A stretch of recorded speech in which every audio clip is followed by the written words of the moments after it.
وعلیکم ورحمۃ اللہ وبرکاتہ۔ الحمد للہ رب العالمین والصلاة والسلام علی سید المرسلین وعلی آلہ وصحبہ اجمعین، اما بعد فاعوذ باللہ من الشیطان الرجیم، بسم اللہ الرحمن الرحیم۔ اليوم اکملت لکم دینکم واتممت علیکم نعمتی ورضيت لكم الإسلام دينا، صدق الله العظيم۔ وعن عبد الله بن عمرو بن العاص قال قال رسول الله صلى الله عليه وسلم: قد أفلح من أسلم ورزق كفافا وقنعه الله بما آتاه، رواه مسلم، صدق رسوله النبي الكريم۔ احترام اور عقیدت کے ساتھ ثواب کی نیت سے درود شریف پڑھ لیں۔ اللهم صل على محمد وعلى آل محمد كما صليت على إبراهيم وعلى آل إبراهيم إنك حميد مجيد۔ اللهم بارك على محمد وعلى آل محمد كما باركت على إبراهيم وعلى آل إبراهيم إنك حميد مجيد۔ محترم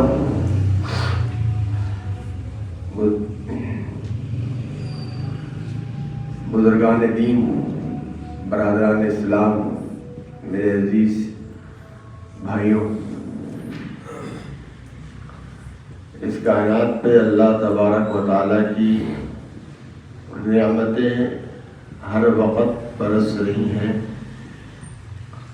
اگر اللہ تبارک و تعالیٰ کی یہ نعمتوں کا ساتھ انسان کو نہ ہو اور اس کے فضل و کرم کا معاملہ انسان کے ساتھ نہ ہو تو اس دنیا میں انسان چند لمحات کے لیے بھی جی نہیں سکتا۔ ہم نے اللہ تبارک و تعالیٰ کے انعام، اس کے فضل کی کچھ مخصوص صورتیں اس ذہن میں سوچ لی ہیں۔ اس لحاظ سے ہم نے یہ تقسیم خود ہی طے کر لی ہے کہ یہ معاشرے کے وہ لوگ ہیں جن پہ اللہ کا فضل ہے، ان پہ اللہ کی رحمت ہے، اللہ نے بہت کچھ عطا کیا ہوا ہے، اور کچھ ہم لوگ ہیں جن کے ساتھ معاملہ اللہ کا دوسری نوعیت کا ہے۔ ہم کمزور ہیں، ہم ناتواں ہیں، ہم محروم ہیں۔ یہ تقسیمات انسانوں نے اپنے ذہن سے کر رکھی ہیں۔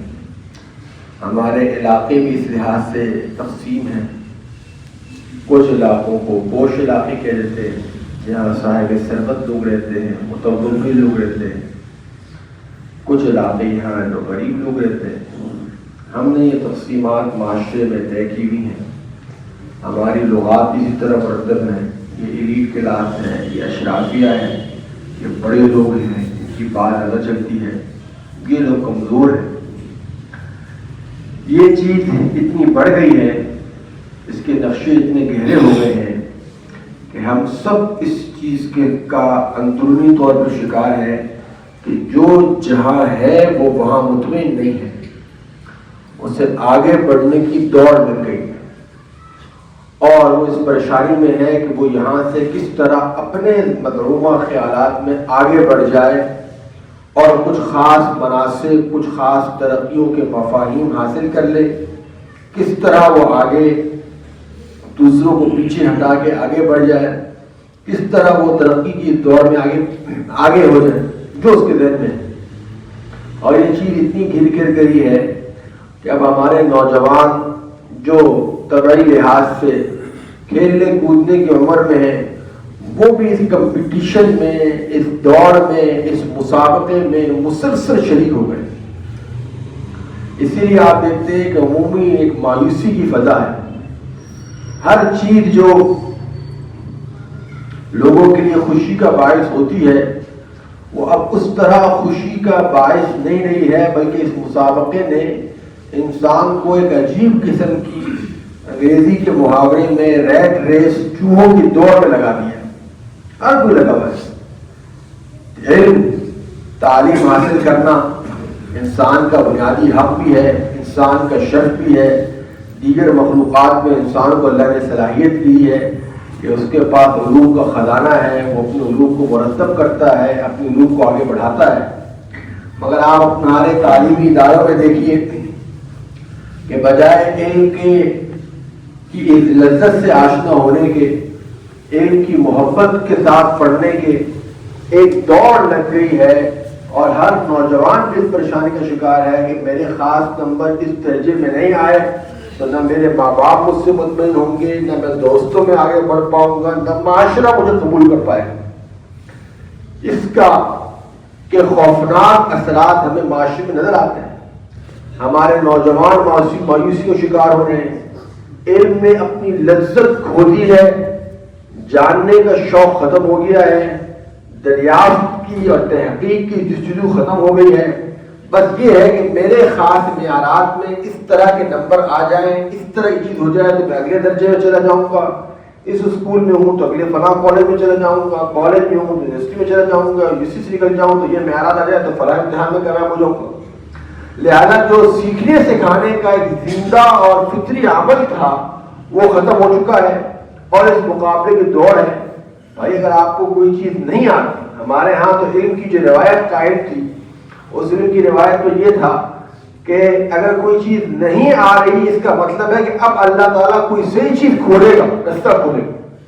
ایک عالم کا اپنا مشاہدہ نقل کرتے ہیں کہ عرصہ دراز سے میں قرآن کریم کا طالب علم ہوں، قرآن کریم پڑھتا ہوں، قرآن کریم پڑھاتا ہوں، لیکن کبھی کبھار اتنے طویل عرصے کے بعد بھی کوئی آیت اچانک اپنا کہتے ہیں پردہ کر دیتی ہے، اور اس کا کوئی مفہوم جو مجھ تک خیال تھا کہ آج تک مجھے آتا ہے وہ سمجھ میں نہیں آتا، مجھے لگتا ہے یہ آیت میں کیا کہا جا رہا ہے، تو تھوڑی دیر پریشانی ہوتی ہے، لیکن میں اس پہ دل میں خوش ہو جاتا ہوں کہ اب اللہ نے یہ در بند کیا ہے، تو لگتا ہے کہ آیت میں اللہ کوئی اور راستہ مجھے کھلا دے گا اور مجھے کوئی چیز اور آ جائے گی۔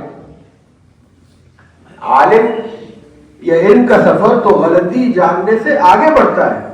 آپ مجھے بتائیں کہ جناب آپ نے جو بات کہی ہے درست نہیں کی ہے، اگر میں سچا طالب علم ہوں تو میں آپ کی بات سن کے خوش ہوں گا، یا تو آپ کی غلطی دور کر دوں گا یا اپنی غلطی ٹھیک کر دوں گا، اپنا سفر آگے بڑھ جائے گا۔ یہ جو نمبرات کی دوڑ ہے، تو نمبرات کیا ہیں؟ یہ بتاتے ہیں نا کہ آپ نے اس سبجیکٹ کے اندر اتنے نمبر صحیح حاصل نہیں کیے، گویا آپ کے اندر کمی ہے۔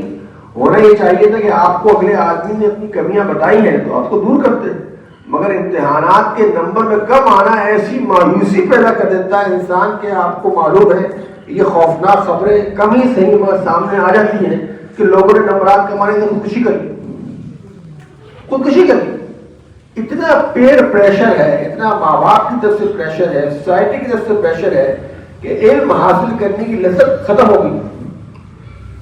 شادی خانہ آبادی ایک خوبصورت موقع ہے، انسانوں میں سے دو انسان اللہ کی رضا کی خاطر ایک جائز رشتے میں بنتے ہیں، خاندان کے بڑے بیٹھ کر اس کو طے کرتے ہیں، مگر اس مسابقے کی دوڑ نے اس کا لطف بھی ختم کر دیا۔ بھائی فلاں کی شادی فلاں جگہ ہوئی تھی، فلاں کی شادی میں یہ چیزیں ہوئی تھی، میری شادی میں یہ چیزیں ہونی چاہیے۔ ایک مقابلے کی دوڑ ہے، آپس میں زواج کا انتخاب کرنا ہے، جوڑے کا انتخاب کرنا ہے، کہاں رشتے کیا جائے، تو ہونا یہ چاہیے تھا کہ اپنی ذہنی آسودگی کو، اپنی چیزوں کو، مزاج کی امانگی کو پریفر کیا جاتا، ترجیح دی جاتی۔ یہ چیز نہیں ہے۔ مقابلہ ہے کہ فلاں کا فلاں خاندان میں ہوا تھا، فلاں کے فلاں خاندان میں ہونے سے کوئی فائدے ملے تھے، میرے بچے کی شادی ہے، میری بچی کی شادی اس طریقے سے ہو۔ پھر شادی کے اندر دیکھ لیجئے، اس کے اندر ہر موقع پر یہ کمپٹیشن نے، یہ مقابلے نے، یہ مسابقے نے ہماری ذہنی سطح سے خوشی کا معنی چھین لیا ہے۔ اب تو اور طرفہ ہے کہ جو کھانے کی لذت باقی رہ گئی تھی وہ بھی اب چھن گئی۔ کھانا اگر اللہ نے کھلا دیا ہے اچھا کھانے کا تو اس کی تصویر لگانی ہے، دوسروں کو بتلانا ہے کہ جی میں یہاں اچھی جگہ کھا رہا ہوں، تم نے کھایا ہے نہیں کھایا، اس کا اظہار کرنا ہے۔ گھر کی خواتین بھی اس پہ ہو گئی ہیں کہ اگر کھانا اچھا بن جائے ڈیکوریشن کو کہتی ہے ہاتھ میں لگانا، پہلے میں تصویر کھینچ لوں، تصویر کھینچ لوں۔ یہ مسابقے کی ایک ایسے دوڑ میں انسان شریک ہو گیا ہے کہ اللہ تو چھوڑیے انسان کو اپنے آپ سے بھول گیا۔ عزیزان گرامی، آپ پڑھے لکھے لوگوں کا مجمع ہے، صاحبان علم ہے، اپنے فن کے ماہرین ہیں۔ علامہ اقبال رحمۃ اللہ علیہ کا خود ہی کا فلسفہ مشہور فلسفہ ہے، آپ اسکولوں کالجوں میں پڑھتے رہتے ہیں کہ انہوں نے ان کا جو بنیادی گویا تھیسس یا بنیادی جو تھیم تھی ان کی شاعری کی وہ یہ کہ انسان خود ہی آشنا ہو جائے، اپنے آپ سے واقف ہو جائے، اپنی صلاحیت سے واقف ہو جائے۔ تو ان کے واقعات میں یہ لکھا ہے کہ کسی نے ان سے پوچھا، ان کے نظیر نیازی ان کے خاص لوگوں میں تھے، انہوں نے علامہ اقبال سے پوچھا کہ حضرت آپ یہ فلسفہ اپنی شاعری بہت بیان کرتے ہیں کہ خودی کو کر بدلنا، تو یہ خودی کا فلسفہ آپ نے لیا کہاں سے، آپ کے ذہن میں آیا کہاں سے؟ تو وہ خود لکھتے ہیں ان سے پوچھنے والے کہ میرا خیال تھا کہ اقبال ایک بڑے صاحب علم آدمی ہے، مشرق و مغرب کے علوم سے آگاہ ہے، وہ میرے سامنے کسی فلسفی کی بات کریں گے، کسی بڑے فلسفی نظریے کی بات کریں گے، میں نے وہاں سے اخذ کیا ہے۔ انہوں نے کہا میں نے قرآن کی اس آیت سے اخذ کیا ہے، وَلَا تَكُونُوا كَالَّذِينَ نَسُوا اللَّهَ فَأَنسَاهُمْ أَنفُسَهُمْ، جس میں اللہ فرماتے ہیں لوگوں ان کی طرح نہ ہو جانا کہ جو اللہ کو بھول گئے پھر اللہ نے انہیں اپنا آپ بھلا دیا، فَأَنسَاهُمْ أَنفُسَهُمْ۔ وہ کہتے ہیں میں ششدر رہ گیا کہ اقبال کا قرآن سے شغف یہ اتنا میرا شغف ہے۔ اس آیت میں اللہ تبارک و تعالیٰ یہ بیان کرتے ہیں، اور سب سے بڑی سزا ہے کہ اگر انسانوں تم مجھے بھول گئے تو اور سزائیں جو ملے نہ ملے وہ تو اللہ تعالیٰ اس سے بجائے رکھے، تمہیں میں اپنا آپ بھلا دوں۔ تم انسان ہوگے مگر انسانی صلاحیتوں کو استعمال کرنے کی صلاحیت سے بیگار رہ جاؤ۔ تم انسان ہوگے اور تم سے وہ حرکتیں صادر ہوں گی، وہ چیزیں صادر ہوں گی کہ تم خود شرمندہ ہوگے کہ میں انسان ہو کے یہ کام کرتا ہوں۔ آپ دیکھتے نہیں اللہ تعالیٰ ہم سب کو محفوظ رکھے، جو خبر آتی ہے انسان کہتا ہے یہ انسان بھی کوئی کام کر سکتا ہے۔ قرآن نے اس کا منظر کشی کی ہے، لَهُمْ قُلُوبٌ لَا يَفْقَهُونَ بِهَا وَلَهُمْ أَعْيُنٌ لَا يُبْصِرُونَ بِهَا وَلَهُمْ آذَانٌ لَا يَسْمَعُونَ بِهَا أُولَٰئِكَ كَالْأَنْعَامِ بَلْ هُمْ أَضَلُّ أُولَٰئِكَ هُمُ الْغَافِلُونَ۔ پھر دل ہوں کے سمجھ میں نہیں آ رہا یہ کیسی انسانیت سے گری حرکت ہے جو ہم دیکھتے ہیں کہ ماں اور باپ جنہوں نے انسان کو پالا اور پوسا اور ان کی خاطرداری کے لیے کمر میں خم آ گیا، بڑھاپے کی دہلیز کو چھو گئی، آج بچے ماں باپ کے سامنے کھڑے ہو کے بولے کہ یہ آپ نے میرے لیے کیا کیا ہے، فلاں کے باپ نے تو اس کو یہ کچھ دیا، آپ نے ہمارے لیے کیسے کیا ہے؟ یہ کیسے ہو جاتا ہے؟ انسان دوست کے ساتھ رہتا ہو، تعلق نبھاتا ہو اور اسی کے دو پیٹھ پہ خنجر کھوپتے صرف چند معمولی چیزوں کے لیے۔ ہم دیکھتے نہیں کہ گاڑی، شاندار گاڑی میں بیٹھا ہوا آدمی، پڑھا لکھا ہوا آدمی، ذرا سی ٹریفک کے اندر مجبھیڑ ہو جائے یا کوئی چیز خلاف واقع ہو جائے تو گاڑی سے پھر ایک انسان نہیں اترتا، جانور اترتا ہے۔ وہ آپ کے ساتھ نہ آپ کی عمر کا لحاظ کرتا ہے، نہ آپ کی حیثیت کا لحاظ کرتا ہے، نہ اپنی حیثیت کا لحاظ کرتا ہے۔ شادیوں میں، نعتوں میں یہ پھر فساد پھیلتا چلا جاتا ہے۔ جب انسان انسانیت ہی بھول جائے تو پھر کیا چیز ہے؟ ظہر الفساد فی البر والبحر ما کسبت ایدی الناس لیذیقہم بعض الذی عملوا لعلہم یرجعون۔ پھر یہ فساد پورے طریقے سے معاشرے کا احاطہ کر لیتا ہے، معاشرے پھر انسانیت کی سطح سے نیچے گر جاتے ہیں، پھر ایک مقابلے کی دوڑ ہے جس میں لگے رہتے ہیں۔ یہ مقابلے کی دوڑ ہے جس میں انسانوں نے اپنے فرضی منصوبے بنائے ہوئے کہ وہاں تک نہیں پہنچیں گے، وہاں تک نہیں جائیں گے تو اس تک کامیابی نہیں پہنچ پائے۔ یہ خدا کو سے دور رہنے کا اجازہ گرام نتیجہ ہوتا ہے۔ انسان کو سب کچھ مل کر بھی کامیابی نہیں ملتی، سکون مل کر بھی کامیابی نہیں ملتی۔ یہ سمجھ لیے ادارے کے نام ٹھیک ہے، اس سے کوئی انکار نہیں ہے، اس سے کوئی انکار نہیں ہے کہ جو معاشرے کی جائز مادی خواہشات ہیں وہ پوری ہونی چاہیے۔ آپ کو اور میرے لیے اگر یہ اسپیکر اور بجلی کا نظام نہیں ہوگا تو مجھے آپ تک بات پہنچانا مشکل ہو جائے گا۔ اگر سردی اور گرمی کا نظام نہیں ہوگا تو ہماری مسجدوں میں بیٹھنے میں تکلیف ہوگی۔ مگر ادارے گرامی مان لیجئے کہ بجلی کے آنے سے، سردی گرمی کا نظام کرنے سے ساری چیزیں حل نہیں ہوتی۔ ہم اور آپ صرف اس لیے نہیں بیٹھے ہوئے کہ میرے پاس بجلی کے ذریعے یہ آلہ مکبر الصوت ہے، یہ اسپیکر ہے، میں اپنی بات آپ تک پہنچا رہا ہوں۔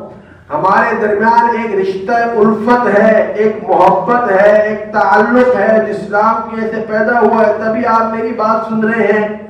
ان نسبتوں کا تذکرہ ہوا ہے تبھی آپ بات سن رہے ہیں۔ یہ نسبتیں نکال دیجئے، یہ ذہنی تعلق نکال دیجئے اور اس کے سامنے زور زبردستی سے آپ کو بٹھا دیجئے، آپ بات سنیں گے؟ نہیں سنیں گے۔ اعزازِ گرامی، دین آپ کو یہ چیزیں سکھاتا ہے، مسجدیں یہ آپ کو یہ چیزیں سکھاتی ہیں۔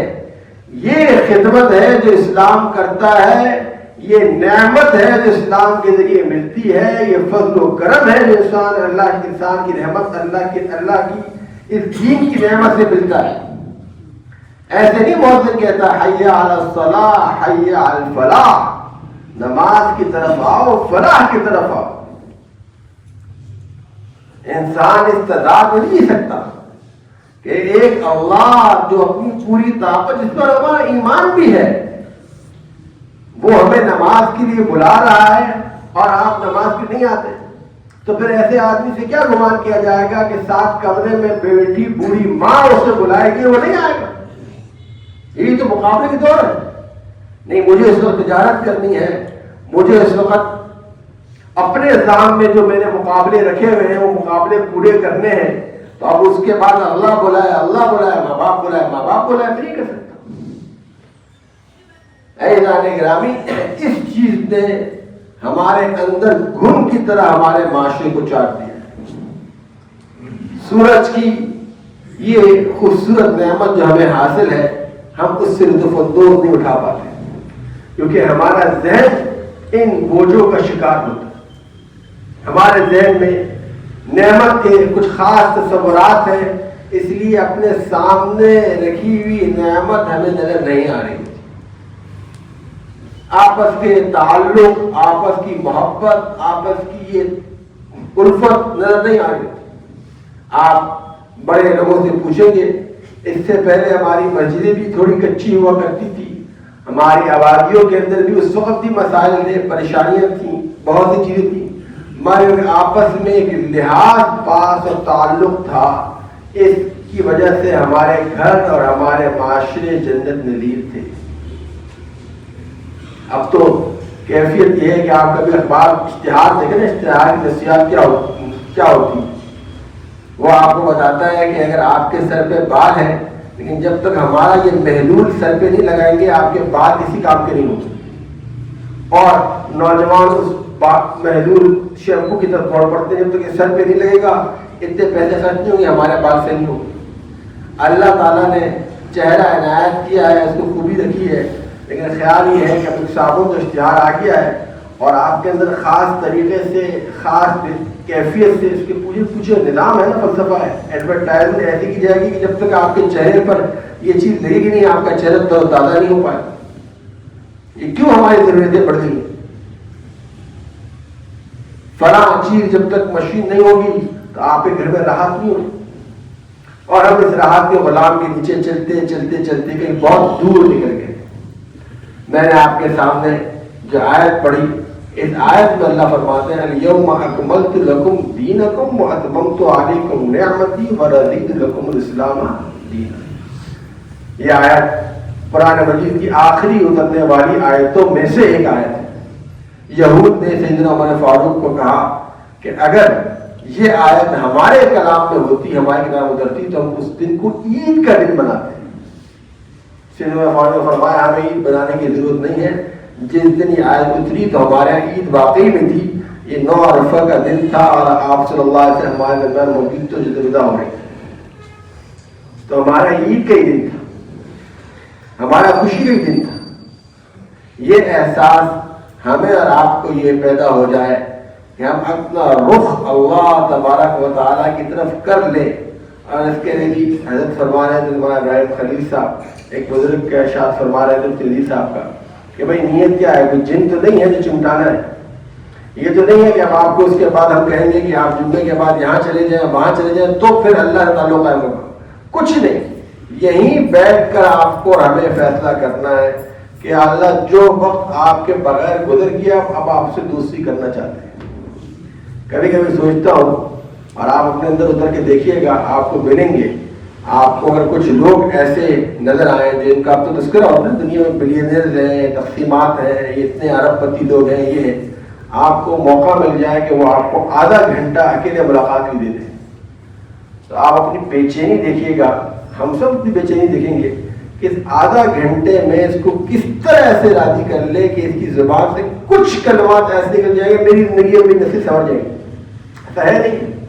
میں نام لے کر مسجد اور مدرسے کو آلودہ نہیں کرنا چاہتا، ورنہ میں تقریباً کہتا کہ دنیا میں کچھ ایسے لوگ طاقتور ہیں، ہر زمانے میں فرعون بھی تھا، حامان بھی تھا، ایسے کوئی نہیں ایسے زمانے میں ہیں جن کی دولتوں کے تذکروں سے اخبار بڑے ہوتے ہیں، جن کے تعلقات کے تذکروں سے اخبار بڑے ہوتے ہیں. ہمارا خیال ہے اگر چند کلمات میرے حق میں نکال دے تو میری اور میرے خاندان کی زندگی ختم ہو جائے، تبدیل ہو جائے. یہ بس چند باتیں کہہ اس کو، اور اس کو فرق بھی کچھ بھی نہیں پڑے گا، اس کا اتنا کچھ ہے. ٹھیک ہے، ہمارے ذہن میں مل جائیں گے. اللہ ان تمام لوگوں سے بے پناہ طاقت والا ہے اور اس سے ملنے کے لیے کوئی ضرورت نہیں ہوتی. ایک بار دل پہ رخ کر کے کہ یا اللہ میں تیری طرف آنا چاہتا ہوں تو مجھے قبول فرما دے. جس جگہ ہوں گے، جس شعبے میں ہوں گے، جو کام کر رہے ہوں گے، اللہ کی مدد ملنا شروع ہے. اللہ تبارک و تعالیٰ مجھے بھی اور آپ کو بھی اس دین کی حقیقی قدردانی کی توفیق عطا فرمائے. اللہ تبارک و تعالیٰ نے جو نعمتیں ہیں، جس کو اسلام مل گیا، کفاف گزارے کی روٹی مل گئی، اور اللہ نے جو اسے دیا اس میں قناعت کر دی، وہ کامیاب ہو گیا. قد افلح. اللہ مجھے اور آپ کو دین اور آخرت کی کامیابی نصیب فرمائے. وآخر دعوانا الحمدللہ رب العالمین.